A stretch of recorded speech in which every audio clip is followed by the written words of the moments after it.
یہ میری جنگ ہے، میں لڑوں گی، لیکن آئندہ آپ میرے یا میری فیملی کے قریب نہیں آئیں گے، نہ ہی آپ نہ ہی ہمایوں بھائی۔ اور کوئی وجود تھا جس نے ہر سطر کو بغور سنا تھا۔ ایک مکروہ مسکراہٹ اس کے چہرے پر آئی تھی۔ زید کو کسی کام سے بھیج کر خود وہ اس وقت وجدانی فارماسیوٹیکلز کی ہیڈ آفس کے باہر کھڑی تھی۔ بہت وقت لگا تھا اسے اس مقام پر پہنچنے میں، بہت سوچ سمجھ کر وہ یہاں آئی تھی۔ زید اور حدید کی غیر موجودگی میں وہ یہ بات کہنا چاہتی تھی۔ کنزا کی طبیعت کے باعث وہ جانتی تھی کہ فی الحال وہ بھی آفس میں نہیں ہوگی۔ گہرے میرون رنگ کی شرٹ اور ہلکے سفید رنگ کا کوٹ پہنے وہ سرخ ہیلز پہن کر ریسیپشن تک آئی تھی۔ مجھے ابراہیم وجدانی سے ملنا ہے۔ ان کا لہجہ اور انداز سپاٹ۔ ویلکم میم، لیکن کیا آپ نے اپائنٹمنٹ لی؟ اس لڑکی کو آفس میں کون نہیں جانتا؟ اس کے آنے اور پھر نہ آنے کے گوسپس پورے آفس میں ہوتے تھے۔ جا کر کہو آدم محمود کی بیٹی ملنے آئی۔ ریسیپشنسٹ نے حیرت سے دیکھا تھا۔ یہ کیسا تعارف تھا؟ وہ تو نور میم تھیں جو ان کی کمپنی کے لیے ماڈل کے طور پر آئی تھیں۔ سوزین بھی اپنے کیبن میں تھی۔ اسے دیکھ لیتی تو یقیناً حدید تک اطلاع پہنچاتی۔ ریسیپشنسٹ نے پہلے چند پل اسے عجیب نگاہوں سے دیکھا، پھر سر ہلا کر غائب ہو گیا۔ وہ واپس آیا۔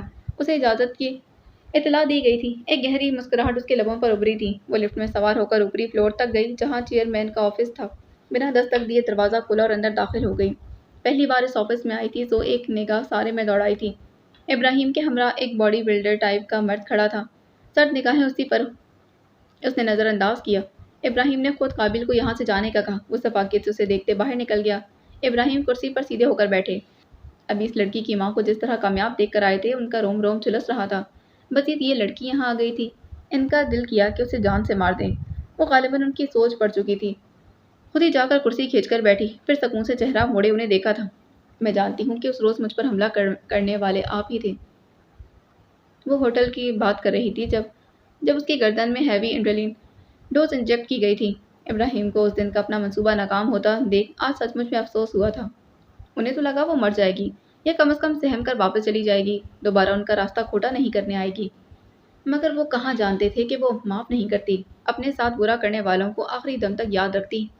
آدم کی بیٹی اتنی بدلحاظ ہوگی مجھے امید نہ تھی۔ زخرف کو اپنے تیر کے ٹھیک نشانے پر جا کر لگنے پر خوشی ہوئی تھی۔ وہ صرف پتا پھینک رہی تھی اور مقابل کے جواب نے غیر واضح اعتراف کر لیا تھا۔ مجھ سے ہر شے کی امید رکھنی چاہیے، اس نے باور کروایا۔ ابراہیم نے کرخ تاثرات سے اسے دیکھا تھا۔ کیوں یہاں کیسے آنا ہوا؟ کچھ بتانا تھا، بہت خاص، سرگوشی کے سے انداز میں کہتے اس نے مقابل کو تجسس میں مبتلا کیا۔ کہو میں سن رہا ہوں۔ تم نے اس آدم کی بیٹی پر نہیں، حدید عالم کی بیوی پر حملہ کیا تھا، ٹھہر ٹھہر کر واضح الفاظ کہتے باور کروایا۔ پیروں تلے زمین کھسکنا کسے کہتے ہیں یہ ابراہیم وجدانی کو اب محسوس ہوا تھا۔ فریب کی یہ کون سی قسم تھی؟ یہاں تو ہر شے ہی پری پلانڈ تھی۔ شٹ اپ، تمہیں لگتا ہے کہ تم کچھ بھی کہو گی اور میں مان لوں گا؟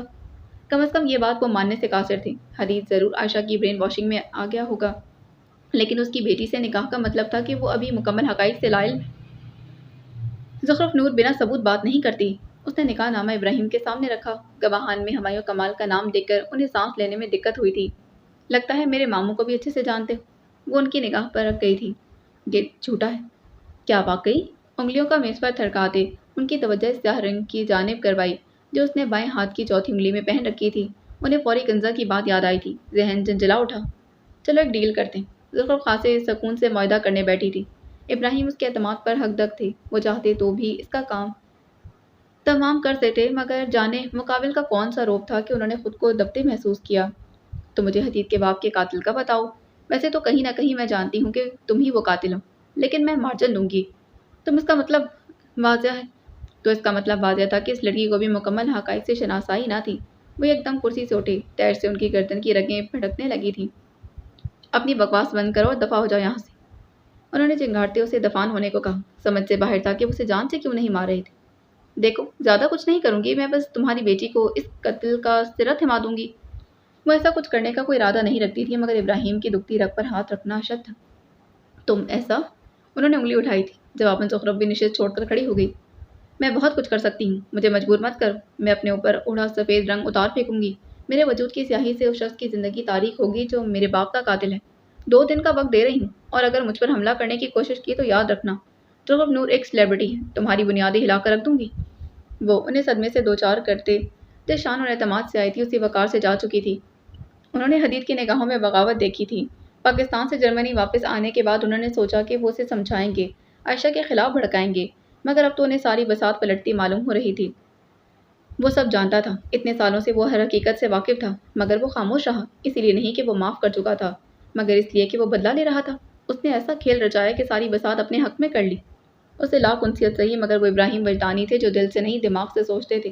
جو اس کے مقابلے میں آتا تھا وہ اسے برباد کرنے کے عادی تھے۔ وہ فیصلہ جو صبح سے لے نہیں پا رہے تھے وہ اچانک لے لیا تھا۔ وہ برباد ہوں گے تو آباد حدید بھی نہیں رہے گا۔ جب سے ابراہیم واپس آئے تھے ان کا رویہ عجیب سا ہو گیا تھا۔ بنا آرام کیے انہوں نے پہلے انڈسٹری کا وزٹ کیا، پھر آفس گئے۔ کنزا ان کی حالت سمجھنے سے قاصر تھی، مگر اسے زیادہ انتظار نہیں کرنا پڑا۔ وہاں سے فارغ ہوتے وہ اس کے کمرے میں آن پہنچے تھے۔ میں میٹنگ بلوا رہا ہوں، صوفے پر بیٹھ کر نہایت سنجیدگی سے کہتے انہوں نے کنزا کو چونک جانے پر مجبور کیا۔ پہلے تو کبھی کسی میٹنگ کے لیے اسے یوں آگاہ نہیں کیا گیا تھا۔ کس لیے؟ کمپنی کا سی ای او تبدیل کرنے کے لیے۔ انہوں نے کنزا کے تاثرات جاننے کی کوشش کی جو ناسمجھی سے زیادہ کچھ نہیں تھے۔ کیا مطلب؟ میں حدید کو کمپنی سے نکالنا چاہتا ہوں۔ اس بار بات خاصے واضح انداز میں کی گئی تھی۔ آپ کو پتہ ہے آپ کیا کہہ رہے ہیں؟ وہ بیڈ سے اٹھ چکی تھی۔ اس نے کہاں سوچا تھا کہ وہ اس حد تک چلے جائیں گے۔ وہ ابھی اس وقت جب حدید ملک سے باہر تھا، کچھ تو ہوا تھا پاکستان میں، کچھ ایسا جس نے ابراہیم جیسے مضبوط شخص کو ہلا کر رکھ دیا تھا۔ کنزا جان چکی تھی کہ پاکستان میں کیا ہوا تھا اور کیسے۔ زید نائک کے آفس کی تلاشی لے کر میں بخوبی جانتا ہوں کہ کیا کہہ رہا ہوں، بہت سوچ سمجھ کر ہی فیصلہ کیا ہے۔ تم اس میٹنگ میں میری حمایت میں بولو گی۔ انہوں نے تو اس بات کا شکر کیا کہ حدید کا وہ حصہ ابھی تک مختص نہیں کیا گیا تھا جس کا کنزا نے کئی بار کہا تھا۔ ناممکن، بیٹی نے باپ کو صاف انکار کر دیا۔ Please try to understand Kinza, حدید بدل گیا ہے۔ انہیں سمجھانے کو الفاظ نہیں مل رہے تھے، تذبذب سے کہتے ہوئے وہ کنزا کا بچہ سارا ضبط فنا کر گئے۔ وہ اپنے باپ کو حدید کی محنت برباد کرنے نہیں دے گی۔ وہ انہیں مزید معصوم زندگیوں سے کھیلنے کی اجازت نہیں دے گی۔ چند قدم بڑھاتے وہ ان کے بالکل روبرو آ کر تن کر کھڑی ہو گئی۔ وجہ جاننا چاہتی ہوں، اس نے سینے پر ہاتھ باندھتے پوچھا۔ گردن اٹھی اور چہرہ سپاٹ تھا۔ مجھ پر بھروسہ رکھو، میں جو کر رہا ہوں تمہاری بہتری کے لیے کر رہا ہوں۔ انہوں نے منانے کی جستجو کی، سمجھانے کی نیت تھی، بلکہ حدید سے بدظن کرنے کی چاہ تھی۔ میری بات غور سے سن لے، اس کمپنی کو حدید آسمان کی بلندی پر لے کر گیا تھا۔ اگر وہ اس کمپنی میں نہ رہا تو میں آپ کو یقین دہانی کرواتی ہوں کہ میں خود اس کمپنی کو آگ لگا دوں گی۔ قدم مزید ان کی طرف بڑھاتے شعلہ انگیز لہجے میں کہتے اس نے واضح تنبیہ کے ساتھ دھمکی دی تھی۔ ابراہیم کو پہلی بار کنزا کا حدید کی حمایت میں بولنا جھلسا گیا تھا۔ وہ صوفے سے اٹھے۔ یہ ہماری کمپنی ہے کنزا، وہ ایک آؤٹ سائڈر ہے۔ واہ، 15 سال بعد یاد آ رہا ہے آپ کو؟ استہزائیہ کہتے اس نے باپ پر افسوس کیا۔ وہ صرف آؤٹ سائڈر نہیں ہے، وہ ایک انٹروڈر بن چکا ہے۔ So what? وہ جو بھی بنا ہے آپ نہیں بنائے۔ ابراہیم حیرت سے منہ کھولے اسے تکے گئے۔ وہ اسے حدید کی طرف داری کرتے دیکھتے رہے، مگر یہ بھی تو کبھی گمان نہیں کیا تھا کہ وہ ان کے سامنے یوں تن کر کھڑی ہو جائے گی۔ تم جانتی ہو نا کہ اس نے مجھے دھمکی دے کر کمپنی کے کتنے منافع کا غبن کیا ہے اور اسی پیسے سے اپنی انڈسٹری کھول کر بیٹھ گیا ہے۔ وہ پھٹ پڑے، اپنی طرف کی کہانی سنانی چاہیے۔ تو آپ اس کی کامیابی سے حسد کر رہے ہیں؟ اس نے سمجھتے ہوئے سر ہلایا۔ تم ہوش میں تو ہو، میں نے 15 سال سے اسی لیے اسے اپنے ساتھ نہیں رکھا کہ وہ مجھے ہی ڈاوچ دے جائے۔ زہر اگلتے کچھ اپنی خصلت بھی عیاں ہو گئی تھی۔ پھر کس لیے رکھا تھا بتائیں؟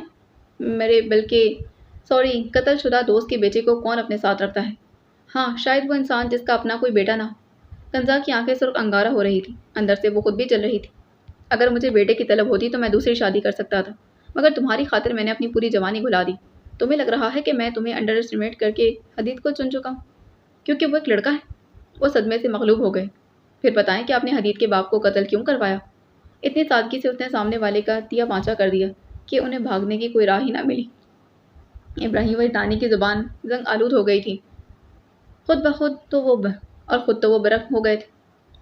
بولے آخر ایسا کیا تھا حدید میں جس کی خاطر آپ نے اس کے باپ کو بھی مروا دیا؟ جذبات کی شدت سے کہتے وہ چیخی۔ جواب طلب کیا تھا، دل چاہا کہ سب تہس نہس کر دے، سب راکھ کر ڈالے۔ اس کا باپ غیر قانونی دھندوں میں ملوث تھا، کسی دشمن کے ہاتھوں مارا گیا۔ تمہیں لگ رہا ہے کہ میں نے اسے قتل کیا ہے؟ بڑی دیر بعد ہوش میں آتے مرے شخص کو مجرم قرار دے کر خود کو بری الزام کیا تھا۔ کنزا نے افسوس سے نفی میں سر ہلا دیا۔ لیٹ می ٹیل یو، اس کا باپ نہیں، میرا باپ غیر قانونی دھندوں میں ملوث تھا اور اب بھی ہے، اور آپ ان کے دشمن تھے جس نے انہیں پانی میں ڈبو کر مارا کیونکہ وہ آپ کو ایکسپوز کرنے والے تھے۔ آپ نے حدید پر اسمگلنگ کا الزام لگوایا کیونکہ آپ اسے اذیت دینا چاہتے تھے، لیکن اندر ہی اندر آپ حدید سے آبزیس تھے، اسی لیے آپ نے ڈھیروں ڈرامہ کیا، لقمان عالم کا پروجیکٹ چوری کیا تاکہ آپ کی کمپنی دن دگنی رات چگنی ترقی کرے۔ لیکن یہاں ایک پلاٹ ٹوسٹ آیا۔ اس نے توقف کیا۔ ابراہیم کا سر پڑتا جسم ہلنے کی ہر صلاحیت کھو بیٹھا تھا۔ مراد وجدانی کی بتائی ہر بات کنزا کے ذہن پر نقش ہو چکی تھی، کڑی سے کڑی جڑتی گئی تھی اور سب واضح ہوتا گیا۔ وہ مزید بول رہی تھی۔ پلاٹ ٹوسٹ یہ تھا کہ حدید سب کچھ جانتا تھا پہلے سے۔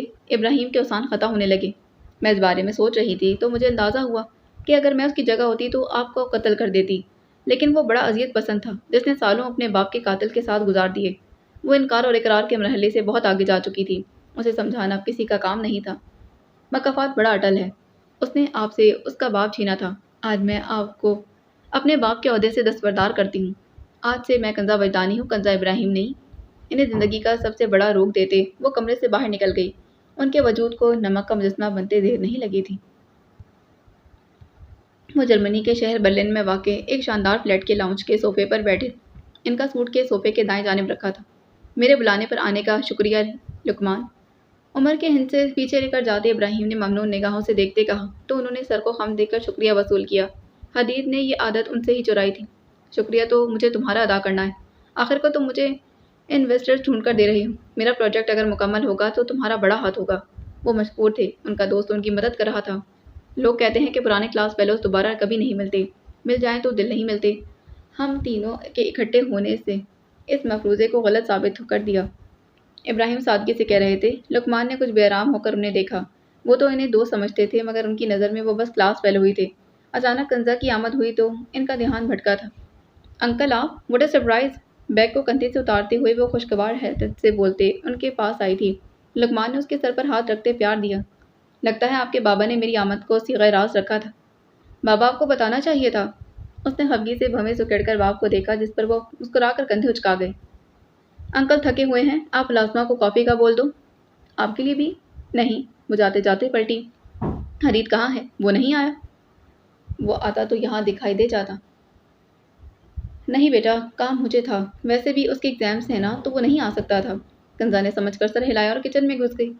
ماشاءاللہ، تمہاری بیٹی تو بڑی سمجھدار ہے ابراہیم۔ وہ تو توصیفی انداز میں گویا ہوئے تھے۔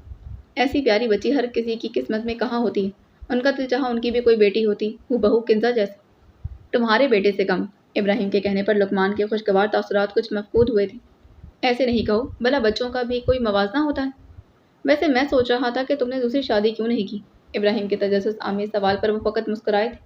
انہوں نے لقمان کو بولنے کا کہا۔ تم نے کیوں نہیں کی؟ سوال در سوال کی امید تو انہیں بھی نہیں تھی۔ میری بیٹی سوتیلی ماں کے رویے برداشت کرتی ہے، میں برداشت نہیں کر سکتا تھا۔ میں نے اپنی پوری زندگی کنزا کے نام وقف کر دی ہے، یہی میرا سب کچھ ہے۔ انہوں نے ایک نظر کچن کی جانب دیکھا جہاں وہ غائب ہوئی تھی۔ ان کی بیٹی ان کا کل سرمایہ تھی۔ مجھے بھی حدیث میں احساس کمتری نہیں چاہیے۔ اللہ نے مجھے اولاد دے دی، یہی میرا کل سرمایہ ہے۔ اور پھر مجھے انسانیت کی خدمت کرنی ہے ابراہیم۔ جس دن میں اس دوائی کو بنانے میں کامیاب ہو گیا اس دن ہر ناتمام حسرت بھول جاؤں گا۔ بیوی کی موت کے بعد سے انہوں نے اپنی زندگی محض حدید اور انسانیت کے نام کر دی تھی۔ صحت بھی اسی کڑی کا سلسلہ تھا۔ وہ یتیم و بے بس بچوں کی مدد کرنے کے خواہاں تھے، بیماروں کو شفایاب کرنے کی خواہش تھی۔ غرض لقمان عالم سب کے درد بانٹ لینا چاہتے تھے۔ کچھ دیر بعد وہ لڑکپن کی عمر رکھے کنزا نے آ کر کافی ان کے آگے رکھی تھی۔ ملازمہ کے بجائے وہ خود کافی لے کر آئی تھی کیونکہ اسے مہمان اچھے لگے تھے۔ انہوں نے شکریہ کہہ کر وصول کی۔ خود وہ مسکراتے ہوئے اپنے کمرے میں چل دیے۔ اسے بھی فریش ہونا تھا۔ لقمان کافی پینے لگے۔ ویسے میں نے سنا ہے کہ آدم کی بیوی شادی سے پہلے تمہیں پسند کرتی تھی۔ ابراہیم کی بیٹوں کی بات پر ان کے حلق میں کافی اٹکی تھی۔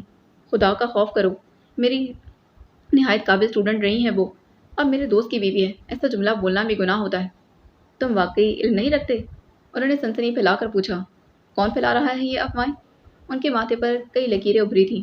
ان کا تو شاید کچھ نہ جاتا مگر ان جھوٹی اور بے مقصد افواہوں سے کسی کا گھر خراب ہو سکتا تھا، کسی کی عزت نیلام ہو سکتی تھی۔ یہ افواہیں تو ہرگز نہیں۔ وہ بضد تھے۔ کسی کی بیوی کا نام میرے ساتھ جوڑنا بہت بری حرکت ہے۔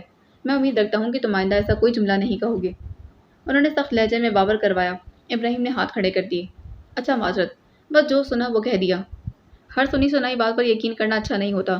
لوگ تو کردار کشی میں ایک لمحہ نہیں لگاتے۔ اچھا بھائی، اب درس دینا تو نہ شروع ہو جاؤ۔ آرام کر لو، پھر کسی سے ملوانا ہے۔ انویسٹرز سمجھو وہی ہیں، لیکن ایک بات یاد رکھنا، اگر تم واقعی میں اس دوائی کو لانچ کرنے کے لیے سنجیدہ ہو تو ان سے ہاتھ ملا لینا۔ میں سمجھا نہیں۔ انہوں نے کافی پینا ترک کر دیا۔ میں بعد میں سمجھاتا ہوں، ابھی بتا دو۔ اور پھر جو ابراہیم نے بولنا شروع کیا تو لقمان عالم کا پورا وجود سرد پڑ گیا۔ آخر تک آتے جیسے ان کے ٹھنڈے پڑتے جسم میں اچانک حرارت کی زیادتی ہو گئی۔ تم مجھے اس غیر قانونی کام کا حصہ بنانے کے لیے یہاں لے کر آئے؟ وہ تیز سے اٹھ کھڑے ہوئے تھے۔ کیا سمجھ کر آئے تھے اور کیا دیکھ رہے تھے؟ میں نے پہلے ہی کہا تھا کہ ٹھنڈے دماغ سے سوچنا، انہوں نے لقمان کو بیٹھ جانے کا اشارہ کرتے تحمل سے کہا۔ تم خود بھی تو اس سب میں ملوث ہونا۔ لقمان کا دماغ کافی کام کر رہا تھا۔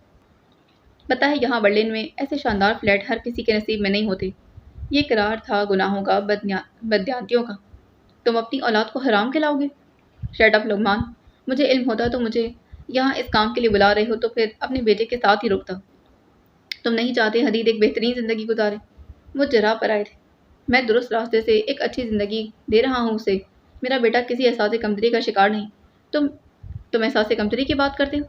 سوچو، جس دن تم وہیں کے وہیں رہ جاؤ گے بما اس نامکمل پروجیکٹ کے، اور پھر تمہارا بیٹا بھی تمہاری طرح پوری عمر اسٹرگل کرتا گزر جائے گا۔ تم جس ملک میں بیٹھے ہو نا، حلال حرام کا درس دے رہے ہو۔ میں نے اس ملک میں اپنے 35 سال گلا دیے اور کہیں بھی نہیں پہنچا۔ محض 2 سال ہوئے ہیں ابھی مجھے بقول تمہارے اس غیر قانونی کام میں، اور یہ فلیٹ خرید چکا ہوں۔ میری بیٹی بھلے سونے کا چمچ منہ میں لے کر پیدا نہیں ہوئی، لیکن وہ پوری عمر ٹھاٹھ سے رہے گی۔ لقمان عالم نے افسوس سے نفی میں سر ہلا دی۔ ابراہیم گناہوں کے دلدل میں پھنس چکا تھا۔ جا کر سو جاؤ، جب تمہاری نیند پوری ہو جائے گی نا تب بات کریں گے۔ وہ فی الحال خاموش ہو گئے تھے۔ انہیں ابراہیم کو سمجھانا چاہیے تھا۔ وہ انہیں اور کنزا کو بربادی کی طرف جاتا نہیں دیکھ سکتے تھے۔ یہ سوچ کر وہ رک گئے، یہ جانے بغیر کہ یہ رکنا انہیں مار دے گا۔ حدید کی واپسی بھی اچانک ہی ہوئی تھی۔ وہ اس کے ہی کمرے میں سوئی جب وہ دبے پاؤں داخل ہوا تھا۔ رمضان کا اختتام تھا۔ افطاری کا وقت بھی آن کھڑا ہوا تھا۔ رجا گیسٹ روم میں موجود تھی۔ اس کا دروازہ بھی لاک تھا، البتہ فرحت اس وقت کچن میں منڈلا رہی تھی۔ وہ اسے 4 کڑوی گسیلے سنا کر آیا تھا، جس کے بعد وہ سوئمنگ پول کے پاس بیٹھی اس کی جھاڑ کو ہوا میں اڑا رہی تھی۔ تھکن حد سے سوا تھی۔ اس کا سونے کا ارادہ تھا۔ ایک نظر سوئی زخرف پر ڈال کر وہ فریش ہونے چلا گیا۔ واپس آیا تو آرام دہ کپڑوں میں ملبوس تھا۔ اس کا ارادہ اب زید کے کمرے میں جانے کا تھا۔ جب اس کے دروازے کے قریب پہنچنے پر اس نے مندی مندی آنکھیں کھولی۔ حدید! سوئی سوئی آواز میں اس کی توجہ اپنی جانب کھینچتے اس نے حدید کو رک جانے پر مجبور کیا۔ وہ آہستگی سے پلٹا۔ وہ اب بستر پر سیدھی ہو کر بیٹھ گئی۔ تم کب آئے؟ خالص بیویوں والا پرتفکر لہجہ۔ حدید کے لبوں پر تبسم ابھرا تھا۔ تھکن شدہ اعصاب پر بڑا پیارا ہوا کا جھونکا گزرا تھا۔ ابھی آیا۔ جاگ گئی تو اٹھ جاؤ، افطاری ہونے والی ہے۔ اسے تاکید کرتے وہ خود باہر نکلنے لگا۔ جب وہ پھر سے پکار بیٹھی تھی، کتنا وقت رہتا ہے افطاری میں؟ وہ اب بیڈ سے اٹھ چکی تھی۔ یہی کوئی 4-5 منٹ، حدید نے اندازہ لگا کر بتایا تھا۔ وہ اٹھ کھڑی ہوئی، کھلے بالوں کو جوڑے میں ترتیب دیا۔ کئی لٹیں یوں ہی چہرے پر پھسلتی رہ گئی تھی۔ بس اتنی ہی مہلت ہے تمہارے پاس، باخدا آج تمہارا قتل کر دوں گی افطاری میں۔ اس کی بیوی ناراض تھی۔ وہ جانتا تھا لیکن وہ اسے منا لے گا۔ وہ اس کی ماننے لگ گئی تھی۔ تھوڑا سونے دو، پھر مار لینا، تکان زدہ آواز میں کہتے وہ پھر باہر جانے لگا۔ جب زخرف تیزی سے اس کے قریب پہنچتے اس کا بازو تھام کر رک گئی۔ ادھر آ کر سو۔ باہر کدھر جا رہے ہو؟ حدید نے تھکن سے چور آنکھیں کھول کر خالی بیڈ کو دیکھا، پھر اسے۔ وہ ڈھیلے قدموں سے چلتے ایک دم بستر پر گر گیا۔ اوندے منہ لیٹتے ہی اس نے آنکھیں بند کی۔ جب ایک بار پھر وہ اس کے سرہانے پہنچ گئی تھی۔ سونا مت، میں کچھ کھانے کو لاتی ہوں، کھا کر سونا۔ اس کے واپس آنے کی خوشی ایک جانب تھی مگر اس کی فکر سب پر حاوی تھی۔ مجھے نہیں کھانا، سونے دو یار۔ اس نے 2 تکیے پکڑ کر اپنے سر پر رکھے تھے، یا یہ کہنا درست تھا کہ کانوں پر رکھے تھے، اور آنکھوں کو بھی روشنی اچھی نہیں لگ رہی، اسی لیے اندھیرے کی تمنا کی تھی۔ ظفر نے منہ کھولے اس کے رد عمل کو دیکھا تھا۔ سونا مت حدید، میں بتا رہی ہوں۔ اسے تنبیہ کرتے وہ تیزی سے باہر آئی تھی۔ جسمین افطاری کا سارا سامان بنا کر رکھ گئی تھی۔ اس نے تیزی سے ٹرے میں سامان نکالا تھا۔ فریج سے کھجوریں اور آب زمزم بھی نکال لیا تھا۔ پھر اسی برقی سے واپس کمرے میں آئی تھی۔ البتہ ایک تیز نگاہ سارے میں دوڑائی تھی۔ فرحت دیکھ لیتی تو 100 سوال پوچھتی۔ کمرے میں آئی تو اس کا فون پر لگا افطاری کا الارم بج اٹھا تھا۔ وہ اندھے منہ پڑا ہاتھ ہلاتے الارم والی شے تک پہنچنے کی صحیح کر رہا تھا جب زخرف نے آگے بڑھ کر فون پر لگا الارم بند کر دیا۔ پھر آہستہ سے اس کے قریب آ کر بیٹھی۔ مجھے پتا ہے تمہارا بھی روزہ ہے، کچھ کھا لو، اچھا محسوس کرو گے، پھر پکا تنگ نہیں کروں گی۔ وہ بیڈ پر سیدھا ہوا تھا، اسے دیکھنے لگا جو معصوم سی شکل بنائے اسے دیکھ رہی تھی۔ پھر اس نے اپنا دایاں ہاتھ کھڑا کیا، اشارہ تھا کہ اسے اٹھنے میں مدد دی جائے۔ زخرف نے فوری اس کا ہاتھ تھام کر اسے سیدھا کیا تھا۔ وہ ڈھیلا سا بیٹھ گیا۔ زخرف نے آگے ہو کر کھجور میں سے گٹھلی نکال کر اس کے منہ کی جانب کی تھی۔ وہ ایک نظر اسے دیکھنے کے بعد اس کے بڑے ہاتھ سے کھجور منہ میں ڈال گیا تھا۔ زخرف نے پانی نکال کر اس کے ہاتھ میں گلاس پکڑایا۔ اس نے پانی کے چند گھونٹ بھرے اور پھر واپس بیڈ پر ڈھہ گیا تھا۔ زخرف نے افسوس سے اسے دیکھا، ایسے لگ رہا تھا کہ جیسے نشہ کر کے آیا۔ اس نے خود کھجور اور پانی سے افطاری کرنے کے بعد بقیہ سامان سائڈ ٹیبل پر رکھا اور اس کے سرہانے کے قریب بیٹھ گئی تھی۔ نیند میں جاتے حدید نے اچانک نرم ہتھیلیوں کو اپنے ماتھے پر محسوس کرتے خوابیدہ نم آنکھیں با کی تھیں۔ ظفر اپنے دائیں ہاتھ سے اس کی آنکھوں کو واپس پلکوں کی آڑ میں چھپ جانے کی سازش کی تھی۔ وہ خاموشی سے پہلو بدلتے اس کی گود میں سر رکھ گیا تو ظفر اپنے آنکھیں دکھائیں۔ کمبخت ہر بار فری ہو جاتا تھا، مگر اس کی گوریوں سے اکثر بے خبر وہ بس کسی بچے کی طرح اس کی گود میں سر رکھے ہر پریشانی سے نجات چاہتا تھا۔ ظفر کو اس کا سر دباتے ابھی 2 سے 3 منٹ گزرے کہ جب اس کی بھاری سانسوں نے اس کے مکمل سونے کا اندیا دیا تھا۔ وہ اپنی گود میں دھرے اس کے چہرے کو محبت سے دیکھتی رہی، نرمی سے اس کے بال سنوارے، جھک کر ماتھے پر بوسہ دیا، پھر آنکھوں کو چوما تھا۔ اسے نہارتے وہ تھک نہیں سکتی تھی۔ کوہنی کو بیڈ گراؤنڈ سے سہارا دیے ہتھیلی کو گال پر رکھے وہ محب سی اسے دیکھتی رہی۔ ایک بار اس نے ایک آیت کا ترجمہ پڑھا تھا، اسے اس کا مفہوم آج تک یاد تھا۔ انسان کا سکون بعض اوقات ان چیزوں میں پوشیدہ ہوتا ہے جن کے بارے میں وہ گمان بھی نہیں کر پاتا۔ حدید اس کے لیے وہی شخص تھا۔ وہ سکون، وہ راحت، وہ صرف اس کی آغوش میں ہی ملتی تھی۔ 2 سال قبل کوئی ظفر سے پوچھتا حدید اس کے لیے کیا ہے تو شاید وہ کچھ کہہ نہ پاتی، لیکن آج کوئی ظفر سے پوچھتا کہ حدید عالم اس کے لیے کیا ہے تو وہ کہتی کہ یہ مرد اس کا سب کچھ ہے۔ اس کی خاطر وہ ساری دنیا کو آگ لگا سکتی ہے، مر سکتی ہے اور مار بھی سکتی ہے۔ یہ شخص اسے کب اتنا عزیز ہوا وہ نہیں جانتی تھی، مگر اب کوئی اسے نقصان پہنچائے تو سب سے پہلے ظفر کو اپنے خلاف پائے گا۔ وہ گہری نیند کے زیر اثر تھا جب زخرف نے اس کا سر تکیے پر رکھا اور خود اٹھ کر کھڑی ہو گئی تھی۔ کھڑکی کے پاس آئی۔ حدید کے کمرے کی کھڑکی سوئمنگ پول کی جانب کھلتی تھی۔ یہاں سے حسین نظارہ بہت بھلا محسوس ہوتا تھا۔ اوپر سے رمجھم کا موسم، وہ اس آسمانی کو اب گرتے دیکھ رہی تھی۔ بارش کی برستی بوندیں اچانک اس کے دماغ پر حاوی ہوئیں۔ اس نے سر تھاما، ذہن میں کوئی برق سی دوڑی تھی۔ تیز بارش میں اس کے پیچھے چلتا حدید، آسمان کی طرف چہرہ کیے برستی بوندوں سے کھلتی زخرف پچھلے 10 منٹ سے لگاتار بھیگ رہی تھی۔ وہ سنجیدہ سا لڑکا، برہم سی آواز، پی ایم اے کی سڑکیں، سب کتنا دلکش تھا۔ تمہیں میرے نہیں اپنے بھیگنے سے مسئلہ ہے۔ آئی نو ویری ویل۔ وہ ناک سکوڑتی لڑکی اس کے برہم ہونے کو ہوا میں اڑاتی، بارش میں جھومتی۔ کیونکہ میرے پاس اس وقت کوئی ایکسٹرا کپڑے نہیں۔ لڑکے کی دہائی۔ لڑکی نے سر پر ہاتھ مارا۔ اوہ، یہ تو میں نے سوچا نہیں۔ تم سوچتی بھی ہو؟ لڑکی نے گستاخی کی۔ لڑکے نے گستاخی کی۔ لڑکی نے آنکھیں سکوڑے اسے دیکھا۔ چلو واپس۔ برہم مزاج وہ لڑکا قدم واپسی کے لیے موڑ چکا تھا جب وہ بھاگ کر اس کے سامنے آئی تھی۔ ماما سے یہ نہ کہنا کہ میں تمہیں لائی تھی، ورنہ وہ آج کا اسکرین ٹائم نہیں دیں گی۔ جانے فرمائش تھی یا پھر دھمکی؟ لڑکے نے منہ کھولے ورتا حیرت سے اس کو دیکھا۔ کیا ہو گیا تھا اس جنریشن؟ میں انکل کو بتاؤں گا۔ وہ دھمکی دی گئی تھی مگر مقابل کی جانب سے ہوا میں اڑا دی گئی۔ پھر خیر ہے، وہ پر مسرت سے بولی۔ اس نے منہ کھولے اسے دیکھا جو بنا کسی پریشانی کے سکون سے اس کے آگے آگے چل رہی تھی۔ اس نے سر جھٹکا اور اس کے ہمراہ واپس آیا تو وہ تینوں انہی کے استقبال میں کھڑے دکھائی دیے۔ کتنا بھیگ گئے ہو دونوں؟ عائشہ بھاگ کر تولیہ لیے آئی تھی اور باری باری دونوں کو دیے۔ حدید باقاعدہ چھینکنا شروع ہو چکا تھا۔ زخرف نے کنکھیوں سے اسے دیکھا۔ کمبخت 2 منٹ چھینک کے نہیں روک سکتا تھا۔ اب وہ سب کی نظروں میں ولن بن چکی تھی۔ زخرف، آپ مجھ سے کہہ دیتی، میں لے جاتا آپ کو باہر۔ حدید کی حالت دیکھو۔ اس کی ناک سرخ اور آنکھوں سے بہتے پانی نے اسے مزید قابل ترس بنا دیا تھا۔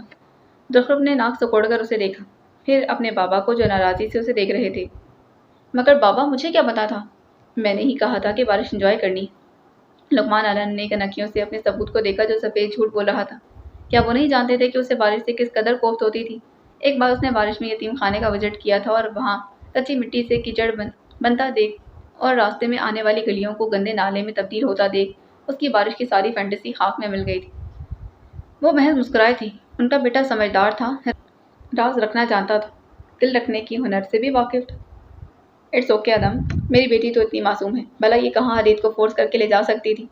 زخرف نے ٹمٹماتی آنکھوں سے انہیں دیکھا جو اس کی حمایت میں ڈھال بن گئے تھے۔ ہے نا انکل، میں بھی یہی کہہ رہی تھی۔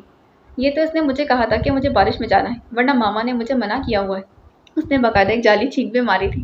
ایک تو اس نسل کے بچے بڑوں کو دھوکہ دینے میں بڑے ہی ماہر تھے۔ عائشہ فوری سوپ بنا کر لائیں اور دونوں کو دیا تھا۔ حدید نیم غنودگی میں تھا۔ اس نے بامشکل سوپ پیا۔ عائشہ اپنے شوہر اور لقمان کے لیے بھی کھانا نکال کر لے آئی تھی۔ کھانے سے فارغ ہو کر لقمان فوری اٹھ گئے تھے۔ میں اب چلتا ہوں۔ ان کا ارادہ سوئی ہوئی حدید کو جگانے کا تھا۔ حدید کو بخار ہو گیا ہے، ایسے اس کی طبیعت مزید خراب ہو جائے گی۔ آدم نے فکر سے کہا، میں دیکھ لوں گا، میڈیسن ہے گھر میں، وہ دے دوں گا۔ ادویات تو ہیں مگر ابھی وہ سو گیا ہے، اسے اٹھاؤ گے تو تنگی ہوگی۔ عائشہ خاموش کھڑی رہی تھی۔ وہ نہیں جانتی تھی کہ ایسی صورتحال میں انہیں کیا بولنا چاہیے۔ نہیں وہ اٹھ جائے گا۔ لقمان بضد تھے، مروت بھی تھی، مزید اس چیز کو مناسب بھی نہیں سمجھتے تھے۔ آج تم یہی رک جاؤ لقمان، بچہ بھی سویا ہوا ہے۔ تم بھی اس کے پاس ہو جاؤ، اس بار آدم نے ذرا مضبوطی سے کہا۔ لیکن یہ مناسب نہیں۔ کیا کرتے ہو یار، دوست کے گھر رکنے میں کیا قباحت، ایک رات کی ہی تو بات ہے۔ انہوں نے سر ہلایا۔ پاس کھڑی زخرف نے کنکیوں سے اس لڑکے کو دیکھا جو اس کی خواہش پوری کرنے کی وجہ سے خود بیمار ہو گیا تھا۔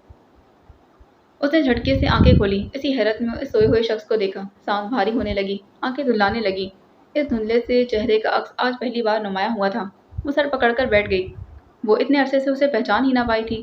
وہ شخص کے ساتھ بچپن میں کتنے لمحات گزار چکی تھی، مگر یادداشت نے بھی کیسی دغا کی تھی، وہ اسے بھول گئی تھی۔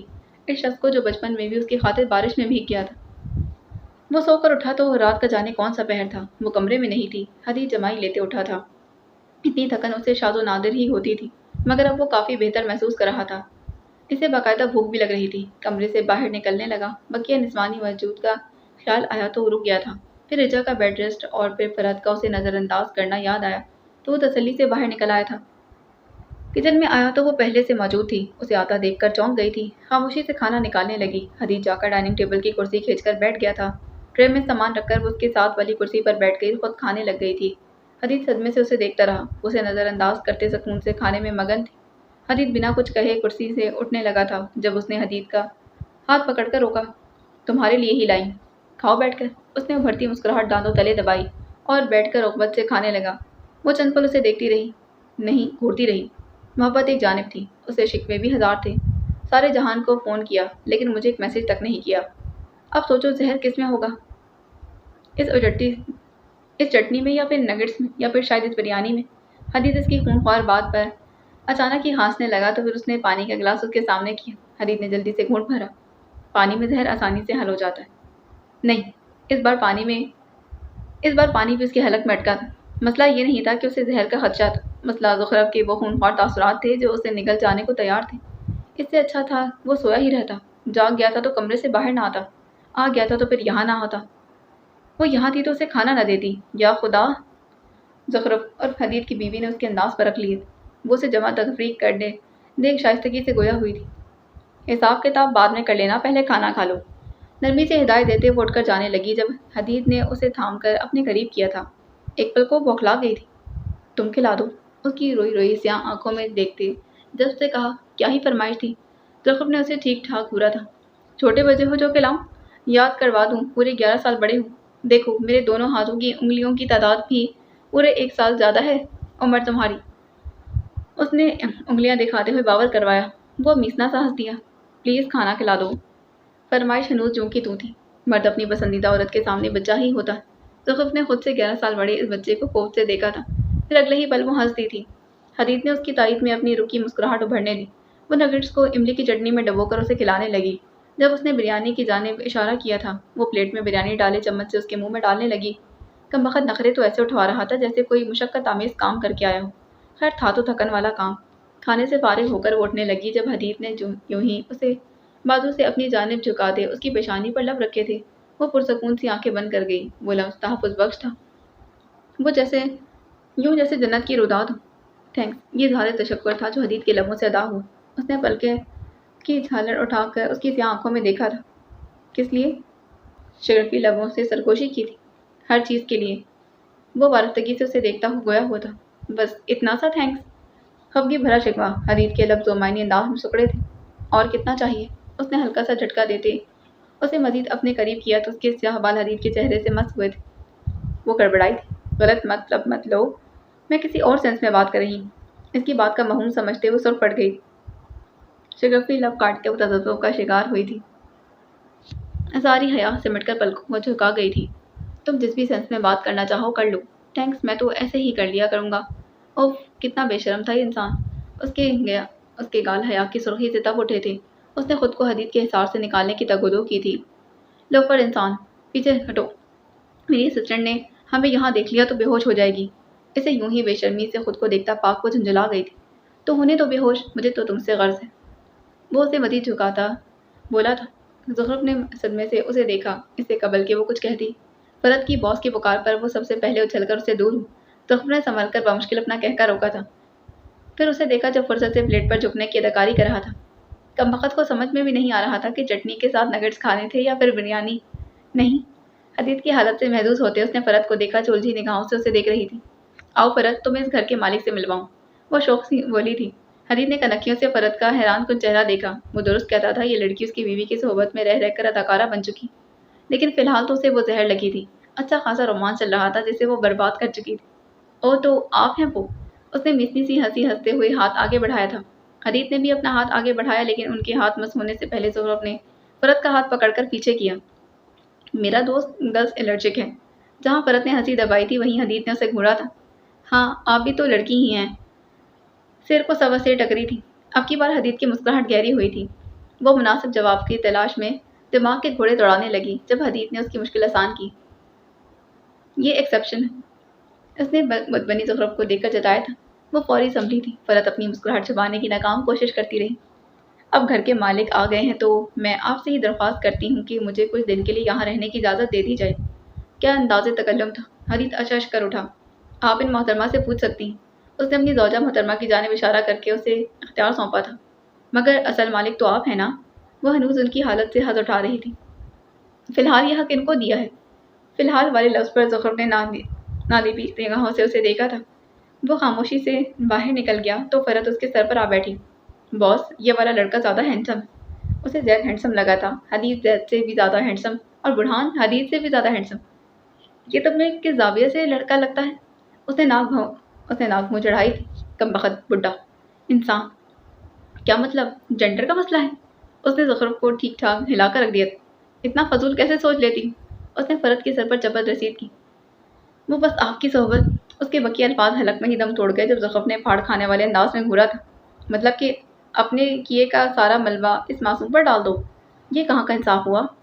اس وقت جنات کی طرح کیوں منڈلا رہی ہے؟ زہرب نے آنکھیں سکوڑے اسے دیکھا۔ دونوں ہاتھ کمر پر ٹکا رکھے تھے۔ باس، آپ کی طلاق کے لیے عرض ہے کہ سحری کا وقت ہو چکا ہے۔ فرد نے اس کی معلومات میں اضافہ کیا، پھر فریج کی طرف بڑھ گئی۔ کم بخت اب سحری کر کے گیا تھا۔ نمازیں اس کا باپ پڑھے گا؟ اوپس انکل جی معذرت۔ تم سحری کرو، میں آتی ہوں۔ جھوٹی، جاتی ہوں کہنے کی بجائے آتی ہوں کہہ رہی تھی۔ وہ دھڑام دروازہ کھولے اس کے کمرے میں آئی تو وہ غائب تھا۔ واش روم میں پانی گرنے کی آواز آ رہی تھی۔ وہ انتظار کرنے لگی۔ وہ باہر آیا تو اس کے نم اعضاء وضو کا پتہ دے رہے تھے۔ زہرب نے اسے جانماز نکال کر فرش پر بچھاتے ہوئے دیکھا۔ وہ تہجد پڑھنے والا تھا۔ اس کا دل یخلک تھی جیسے ڈھیروں خوشبودار پھولوں کی مہک سے بھر گیا تھا۔ وہ اس کے قریب ہوئی۔ حدید، میرے لیے دعا کرو گی؟ نگاہیں اٹھا کر اس کے نم چہرے کو دیکھ کر سادگی سے پوچھا۔ کیا چاہیے؟ پتہ نہیں۔ کنفیوز ہو کر اس نے کتنی دیر دماغ پر زور ڈالا مگر سمجھ میں نہیں آیا کہ اسے کیا چاہیے۔ وہ جانے لگی جب اس نے زہرب کا ہاتھ پکڑ کر اسے اپنے روبرو کیا تھا۔ خود سے پوچھو کیا چاہیے تمہیں؟ وہ کئی پل خود میں جھانکتی رہی۔ بے چینی سے نجات چاہیے، وہ الجھن جو مجھے اندر ہی اندر کھا رہی ہے، مجھے اس سے گھٹن ہونے لگی ہے۔ حدید نے نرمی سے اس کا سر تھپکا تھا۔ جا کر وضو کرو اور خود بھی مانگو، میں بھی مانگتا ہوں، اللہ تمہاری ہر پریشانی دور کر دے۔ تم میرے لیے دعا مانگو گے؟ ہمیشہ کتنا پرسکون ہوتا۔ محض ایک لفظی جواب۔ وہ کھل اٹھی تھی یوں جیسے بہاروں کی ساری تازگی بھر کر اس پر نچھاور کر دی گئی۔ حدید تہجد پڑھ کر فارغ ہوا تو وہ اسی کے جانماز پر تہجد پڑھنے لگی۔ فجر کی اذانوں میں بھی کچھ وقت باقی تھا۔ رجا کیسی ہے؟ وہ تہجد سے فارغ ہوئی تو حدید نے بیڈ پر بیٹھتے اس سے پوچھا تھا۔ انداز بالکل سرسری سا تھا۔ اس نے حدید کے انداز و اعتبار میں واضح بے چینی دیکھی تھی۔ کبھی لگتا ہے سنبھل رہی ہے اور کبھی بکھر جاتی ہے، اس نے صاف گوئی سے بتایا تھا۔ شروز بخت کو کچھ عرصہ بالکل بھی رہائی نہیں ملے گی۔ نازش آنٹی بھی پاکستان سے نکل نہیں پائیں گی۔ البتہ رجا پاکستان جا سکتی ہے۔ تو تم کہہ رہے ہو کہ میں اس کی مرضی پوچھوں؟ بالکل، میں سمجھ سکتا ہوں۔ وہ اور نازش آنٹی کڑے مرحلے سے گزر رہی، انہیں ایک دوسرے کی ضرورت ہے۔ تم خود کیوں نہیں بات کرتے؟ اس نے حدید کا کام آسان کیا۔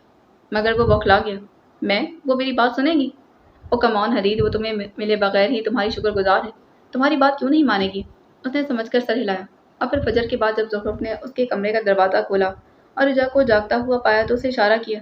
وہ کچھ جذبز ہوا، پہلے وہ خود داخل ہوئی، پھر اس کے پیچھے حدید اندر آیا تھا۔ رجا کچھ سمٹ کر بیٹھی۔ نرس کدھر گئی؟ آس پاس دیکھتے جب نرس کی موجودگی نہ ملی تو زہرب کی پیشانی پر گہری فکر اتری۔ میں نے اسے گھر بھیج دیا تھا۔ زہرب نے سمجھ کر سر ہلا دیا۔ شاید وہ رونا چاہتی تھی اور نرس کی موجودگی اسے پریشان کر رہی تھی۔ اس نے پاس کھڑے حدید کو ٹھوکا دیا جو زمین پر نظریں گاڑے جانے کون سی فکر میں مبتلا تھا۔ پھر اس نے نظر اٹھا کر رجا کو دیکھا۔ اس کو سمجھ نہیں آیا وہ کیا بولی۔ حدید تمہارے لیے فکر مند ہے۔ زہرب نے بات کا آغاز کیا تو رجا نے آسودگی سے اسے دیکھا۔ اس کی زخمی نگاہیں دیکھ کر حدید کو خود پر ندامت ہوئی تھی۔ اگر اس کے باپ کے ساتھ وہ سب نہ ہوتا تو شاید آج وہ اس حالت میں نہ ہوتی۔ ضمیر سسکا رہا تھا۔ حالانکہ اس نے کوئی جرم نہیں کیا، مگر اسے اپنا آپ مجرم لگنے لگا تھا۔ آپ پاکستان جانا چاہتی ہیں؟ بنا تمہید سے سیدھا مدعے کی بات کی تھی۔ تمہید باندھنے کا وہ ویسے بھی عادی نہیں تھا۔ کیا ایسا ممکن ہے؟ رجا نے چونک کر کہا۔ بالکل ممکن، لیکن جب آپ کی طبیعت سنبھل جائے اس وقت۔ مجھے جانا ہے پاکستان۔ دونوں نے دیکھا، کچھ پل پہلے والی بیزاری اب مفقود تھی، گویا رجا کی ساری کلف دور ہو گئی تھی۔ حدیث نے بے اختیار چند قدم اس کی جانب لیتے اس کے سر پر ہاتھ رکھا، جیسے بھائی رکھتے ہیں۔ محفوظ پناہ کا احساس دلانے کے لیے رجا کی آنکھیں مزید نم ہوئیں۔ وہ باہر جانے لگا جب رجا نے اسے پکارا تھا۔ مجھے حارث سے ملنا ہے بھائی۔ پہلی بار کسی لڑکی نے اسے بھائی بولا تھا۔ حدیث پر واجب ہو گیا کہ وہ اسے بہن کی طرح رکھتا۔ میں آج ذرا مصروف ہوں، لیکن اگر تم زید کے ساتھ جانا چاہو میں چلی جاؤں گی۔ وہ سر ہلا کر باہر نکل گیا۔ وہ زید کے ہمراہ اس مقام تک آئی تھی جہاں حارث کو رکھا گیا تھا۔ پورا راستہ دونوں میں کوئی گفتگو نہ ہوئی تھی۔ وہ ونڈو سے باہر دیکھتی رہی۔ زید خاموشی سے ڈرائیو کرتا رہا۔ اس کے چہرے پر تناؤ محسوس کیا جا سکتا تھا۔ حدیث کے کہنے پر وہ اسے لے تو آیا تھا، مگر در حقیقت وہ ابھی اس فعل کا متمنی نہیں تھا۔ اسے لگتا تھا ابھی رجا کو تھوڑا وقت دینا چاہیے تھا۔ اس نے گہری سانس بھری اور گاڑی کا دروازہ کھولا۔ وہ باہر نکلنے لگی جب زید نے اسے منع کیا۔ میں منشا کو بلاتا ہوں، وہ آپ کی مدد کرے گی۔ اس سے قبل کہ وہ فون ملاتا رجا نے اسے روک دیا۔ میں اٹھ بھی سکتی ہوں اور چل بھی سکتی ہوں۔ تم چاہتے ہو میں کسی کے سہارے اس کے سامنے جاؤں تاکہ وہ اپنے فعل میں کامیاب ہونے پر مجھ پر ہنسے؟ وہ خود ترسی کا شکار تھی، زید کو نہ چاہتے ہوئے بھی اپنا آپ مجرم لگا تھا۔ وہ اس کی مدد کو سہارا کہہ کر خود اپنی توہین کر رہی تھی۔ میرے ساتھ آئیں۔ زید کے کہنے پر اس نے بامشکل خود کو سہارا دیتے کھڑا کیا۔ کمر میں اتنی شدید کڑکڑاہٹ تھی کہ چلنا محال تھا۔ پیٹ میں ایسی گرہیں پڑ رہی تھیں کہ دورہ ہونے کو جی چاہا، مگر وہ ٹھیٹ بن گئی، اس کے ساتھ چلتی رہی۔ زید نہایت دھیمے قدم اٹھا رہا تھا تاکہ اسے اپنی کمزوری کا احساس نہ ہو، اور پھر اچانک ہی اس کی نظر حارث پر گئی تھی۔ چند قدم لڑکھڑائے، اس نے فوری زید کے شانے کو تھام کر سہارا لیا۔ وہ کرب سے آنکھیں میٹ کیا۔ حارث نے خباثت سے انہیں دیکھا۔ ارے واہ، میری بیوی آئی ہے اپنے عاشق کے ساتھ۔ زید نے کیسے خود پر قابو پایا یہ وہی جانتا تھا، البتہ رجا کے دل پر بری طرح وار ہوا تھا۔ اس نے فوری زید کا کندھا چھوڑا، پھر من کے قدم اٹھاتے اس کے قریب آئی تھی۔ حارث نے غور سے اسے دیکھا۔ یہ وہ لڑکی تو نہیں تھی جو اس کی محبت میں مبتلا رہتی تھی، جبکہ رجا کئی پل غور سے اس کا چہرہ دیکھتی رہی۔ یہ وہ حارث تو نہیں تھا جس پر وہ سب وار دینے کو تیار تھی۔ میں تمہیں ڈائیورس پیپر بھجوا دوں گی، تمہیں اس پر سائن کرنے، وہ بولی تو اس کے لہجے میں ٹھنڈے پانیوں جیسی سردی تھی۔ زید نے جھٹکے سے گردن موڑے اسے دیکھا۔ پاس کھڑی منشا حالات سمجھنے میں مصروف رہی، اور حارث وہ ہنس دیا تھا۔ دھمکی دے رہی ہوں؟ بتانے آئی ہوں۔ اس کا لہجہ ہنوز سرد تھا۔ اگر سائن نہ کروں تو جہاں میرا بچہ دفن ہوا ہے اس کے برابر میں تمہاری قبر ہوگی۔ وہ اس کی دھمکی پر دل کھول کر ہنسا تھا۔ میں اسی لیے کہتا تھا کم ڈرامے دیکھا کرو، تمہیں لگتا ہے یہ کوئی فلم یا ڈرامہ چل رہا ہے؟ وہ اس کا مذاق اڑاتے گردن پیچھے پھینک کر ہنستا ہی جا رہا تھا جب اگلے ہی پل رجا نے پاس کھڑی منشا کی جینس کی جیب سے پسٹل نکال کر اس کے ماتھے پر رکھا۔ اس کی ساری ہنسی معدوم ہو گئی۔ وہیں زید اب تسلی سے سینے پر ہاتھ باندھے اسے دیکھ رہا تھا۔ منشا نے بھی متاثر کن انداز سے رجا کو دیکھا جس کی پسٹل پر سخت گرفت تھی۔ رجا، میں شوہر ہوں تمہارا۔ حارث نے اسے رشتہ یاد دلانا چاہا، وہ رشتہ جسے اس نے خود تیاگ دیا تھا۔ اب نہیں رہو گی، وہ سپاٹ بولی تھی۔ زید کو کچھ غلط ہونے کا احساس ہوا۔ اس سے قبل کہ وہ گولی چلاتی، زید نے تیزی سے آگے بڑھ کر اس کے ہاتھ سے پسٹل تھامنا چاہا۔ ٹریگر پر موجود ہاتھ دب چکا تھا۔ گولی زید کے نہایت قریب سے ہو کر گزری تھی۔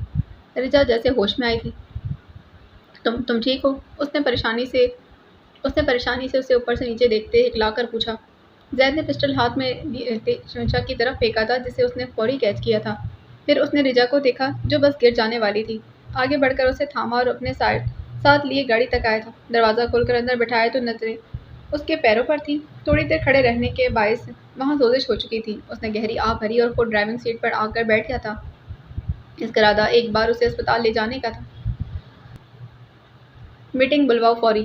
اپنی سیکرٹری کو فون کر کے اس نے محض یہی 3 لفظ بولے تھے۔ پھر فون بند کر کے سامنے لگے آئینے میں اپنا عکس دیکھا۔ ہلکے میک اپ کی تہ میں ساری فکریں چھپا لی تھیں۔ آنکھوں میں کاجل ڈال کر بری آنکھوں کو 2 آتشہ کر دیا تھا تاکہ لوگ اس کی آنکھوں کی ویرانی نہ جان پائیں۔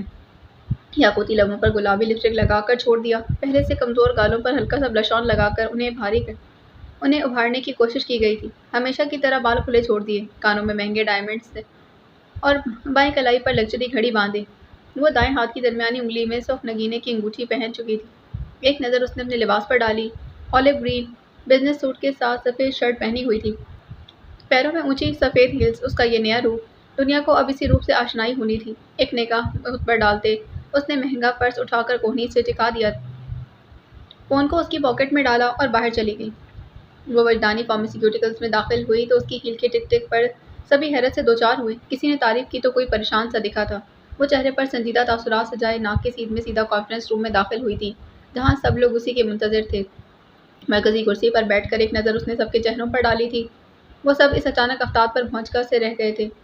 کسی کے چہروں پر سوال درج تھے تو کئی اس کے بولنے کے منتظر صبر کے مرحلے سے گزر رہے تھے۔ آپ کے خیال میں وجدانی فارماسیوٹیکلز کا مستقبل کیا ہے؟ وہ کمر سیدھی کیے گردن کو اونچا اٹھائے ٹھہر ٹھہر کر بولی تھی۔ اس کے لہجے میں وقار تھا، اس کی شخصیت کی مانند ٹھہراؤ تھا۔ کس سینس میں بات ہو رہی ہے؟ گرے سوٹ میں ملبوس شخص نے وضاحت طلب کی۔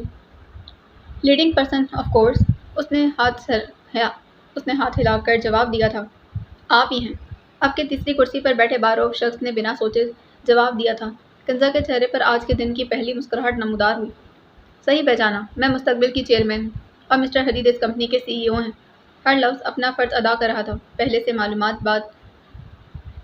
سے معلوم بات کو جاننے کی انہیں کوئی ضرورت نہیں تھی۔ تمید انہیں ستا رہی تھی۔ آپ اصل بات پر آئیں مس کنزا۔ 8ویں کرسی پر بیٹھے سفید بڑی شیف والے شخص نے اسے مدعے پر آنے کی دعوت دی۔ آئی لائک دیٹ اسپرٹ، مدعے کی بات کرتے ہیں۔ سب کی نگاہیں اس لڑکی پر ٹھہری ہوئی تھیں جس نے لمحہ بھر کا توقف کیا، پھر یوں جیسے وہ سنسنی بکھیرنا چاہتی ہوں۔ میں یہ چاہتی ہوں کہ آئندہ یہ کمپنی انہی 2 لیڈرز کی نگہبانی میں چلے، صاف الفاظ میں بتایا تھا۔ ہمیں کوئی اعتراض نہیں۔ جواب سب کا ایک تھا۔ وہ مسکرائی، پھر کرسی سے اٹھی، سیکرٹری کو اشارہ کیا تو وہ سب کے سامنے کاغذات کا ٹکڑا رکھنے لگے۔ وہ چنبے سے اس عمل کو دیکھتے رہے۔ بورڈ آف ڈائریکٹرز، آپ کے سامنے ایک کانٹریکٹ رکھا جا رہا ہے، پڑھ کر سائن کر دیں۔ اگر نہیں کرنا چاہتے تو کمپنی کے اونر کے حوالے سے میں آپ کو فائر کرتی ہوں۔ ہیلز کی ٹک ٹک ہر ایک کے قریب سے ابھرتی جا رہی تھی۔ وہ سبھی کے چہروں کے تاثرات جانچنے ان کے پاس سے گزر کر بول رہی تھی۔ سب نے بنا ایک لمحہ ضائع کیے کانٹریکٹ پڑھے بغیر دستخط کیے۔ کنزا کے چہرے پر مسکراہٹ آئی تھی، پھر اس نے ایک سوٹڈ بوٹڈ شخص کو ابھی تک پین ہاتھ میں پکڑے کانٹریکٹ کو گھورتے پایا تھا۔ وہ فوراً سے بیشتر اس کے قریب گئی، کاغذ کا ٹکڑا ہاتھوں میں لیا اور بنا لمحے کی تاخیر کیے اس کے کئی ٹکڑے کر کے پھینک دیے تھے۔ یو آر فائرڈ، اس شخص کو دیکھ کر سنجیدگی سے کہتے اس نے سب کو اپنے فیصلے کے درست ہونے پر یقین دلوایا تھا۔ ابراہیم وجدانی نے ہمیشہ سے اسے ایسے ہی لیڈ کرتے دیکھنا چاہا تھا، مگر وہ ان کے خلاف لیڈ کرے گی یہ بات ان کے ذہن کے کسی نہاں خانے میں بھی نہیں تھی۔ اس نے برہان کو فون کر کے اس کمپنی کا نام وغیرہ معلوم کیا جس کی وہ اسے آفر کروا رہا تھا۔ اب وہ زید کو سامنے بٹھائے ہوئے تھی جو کسی معاملے کے پیش نظر آفس سے چھٹی کر کے بیٹھا تھا، مگر بھابھی کے بلانے پر حاضری لگانے آ گیا تھا۔ ساتھ ہی اس نمونے سے بھی ملنا تھا جس نے واپسی کی اطلاع دینا بھی ضروری نہیں سمجھی تھی۔ اس کمپنی کی ساری تفصیلات دو مجھے۔ اس نے فون زید کو تھمایا تو وہ کمپنی کا نام پڑھ کر چونکا۔ کیوں؟ وہ ساتھ ہی لبوں سے ادا ہوا۔ زخرف نے اسے گھورا تو وہ گڑبڑایا تھا۔ میرا مطلب خیریت؟ اس نے بالوں میں ہاتھ پھیر کر خجالت سے بات پلٹی۔ لیگل ایڈوائزر ہونا تو بس اسی لیے کہہ دیا، اس نے کندھے اچکا کر کہا۔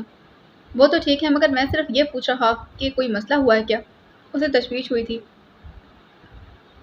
مجھے اس کمپنی سے آفر آئی، اس نے آرام سے بتا دیا۔ زید نے آنکھیں میچھی۔ کیسی آفر؟ آف کورس ایڈورٹائزمنٹ کی۔ وہ مجھے برانڈ ایمبیسڈر بنانا چاہتے ہیں۔ زید نے کنکھیوں سے حدید کو دیکھا تھا جو پرسکون سے ٹانگیں پھیلائے بیٹھا ان کو نظر انداز کیے ہوئے تھا۔ اصل میں تو وہ کچھ پریشان بھی تھا مگر ظاہر نہیں کروا رہا تھا۔ اسے کنزا کو اعتماد میں لینا تھا۔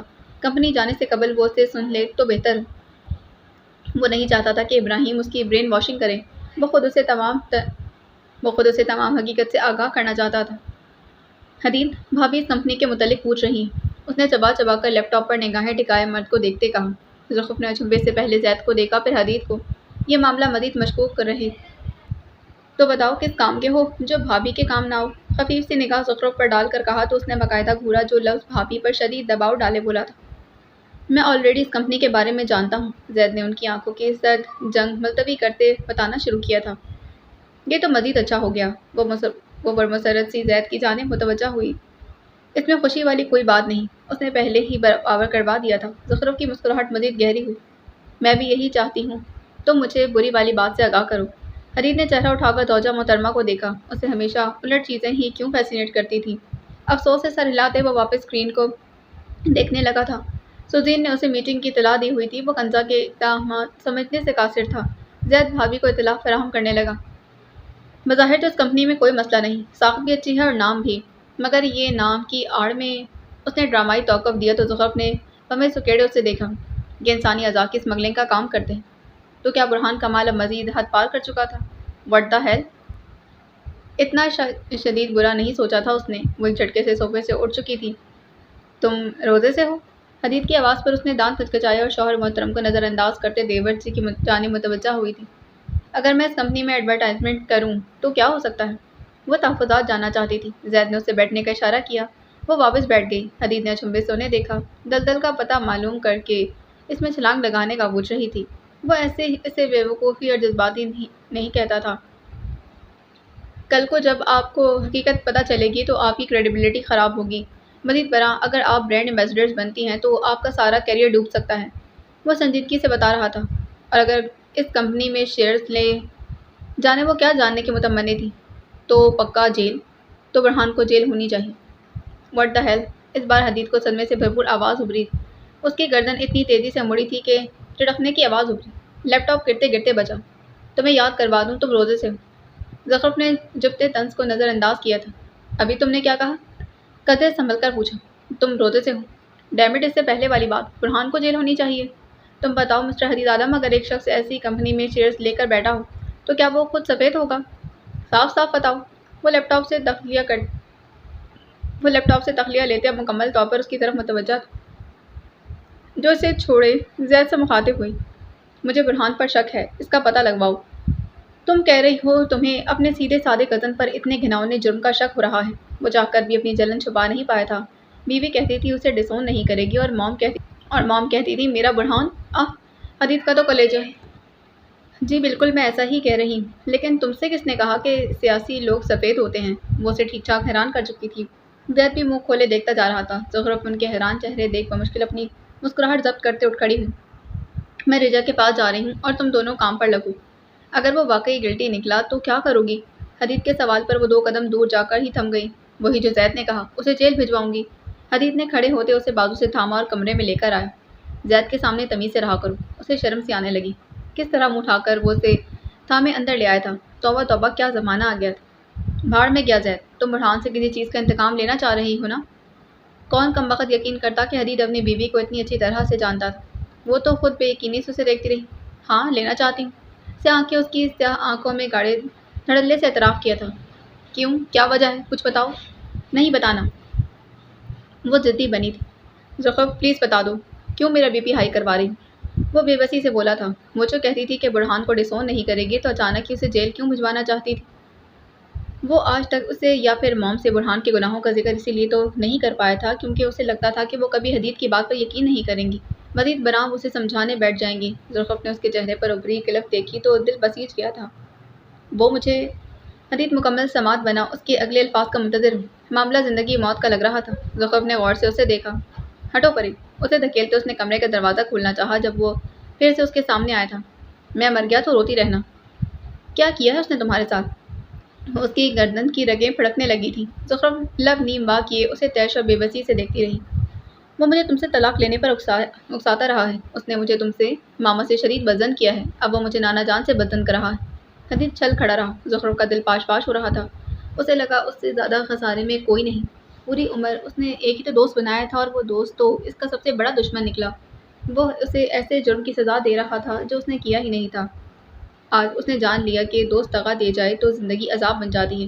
ایک ایسا ناسور جو پوری عمر تڑپتا رہتا ہے۔ وہ برہان کو روتی تھی تو دکھی ہوتی، حدید کو یوں بے بس دیکھتی تو بھی اداس ہوتی۔ آئندہ مرنے کو کہا تو اپنے ہاتھوں سے مار دوں گی۔ وہ شدید کنوتی ہو رہی تھی۔ حدید بے بسی سے اسے دیکھتا رہا۔ وہ روتے ہوئے کمرے سے نکل گئی تھی۔ وہ ہل بھی نہ سکا۔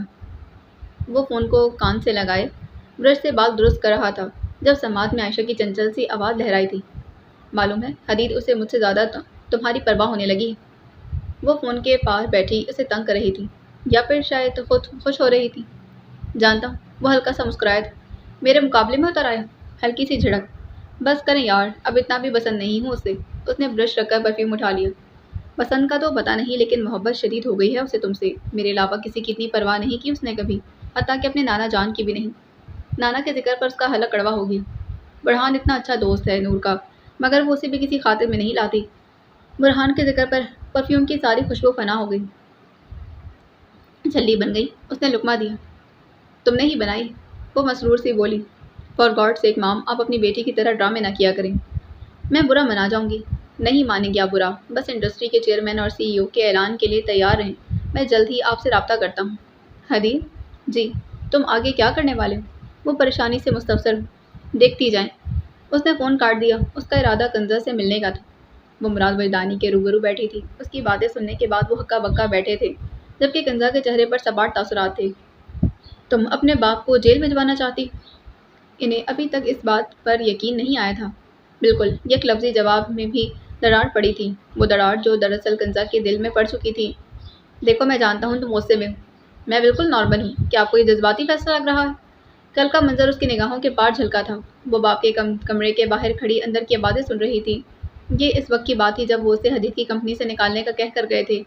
حدید کو ہر صورت انجام بھگتنا ہوگا، وہ آستین کا سانپ بن چکا ہے، اسے ٹھکانے لگانے کے لیے جو کر سکتے ہو کرو۔ اس نے گہری سانس بھر سامنے مراد چچا جھمبے سے اسے دیکھ رہے تھے۔ وہ فکرہ جو کل سے سنا تھا اس نے فیصلہ لینے میں آسانی پیدا کر دی۔ اس کا باپ نہیں سدھرا تھا، وہ انہیں سرنڈر کرنے کے لیے قائل کرنا چاہتی تھی۔ وہ باپ تھے اس کے، اسے محبت تھی ان سے، مگر وہ تو ہنوز گناہوں کے دلدل میں تھے۔ اس مرتبہ تو انہوں نے حدید کو بھی راستے سے ہٹانے کے منصوبے بنانے شروع کر دیے تھے۔ اسے فوری اس کا سدجواب کرنا تھا۔ اس نے ثبوتوں والی تمام فائلز ان کے سامنے رکھیں۔ گرفتاری آج ہی ہونی چاہیے، ورنہ میں کسی دوسرے پولیس آفیسر کے پاس چلی جاؤں گی۔ اس کا انداز اٹل تھا۔ کمپنی کی ساری ساخت تباہ ہو جائے گی کنزا۔ وہ اسے مستقبل سے آگاہ کرنا چاہتے تھے، بتانا چاہتے تھے کہ اس کا سارا ملبہ اس کے سر گرے گا۔ مجھے انسان کمپنی سے زیادہ عزیز ہے۔ وہ جان نہ پائے کہ کس انسان کی بات کر رہی تھی، مگر اب ان کا ضمیر بھی ملامت کرنے لگا تھا۔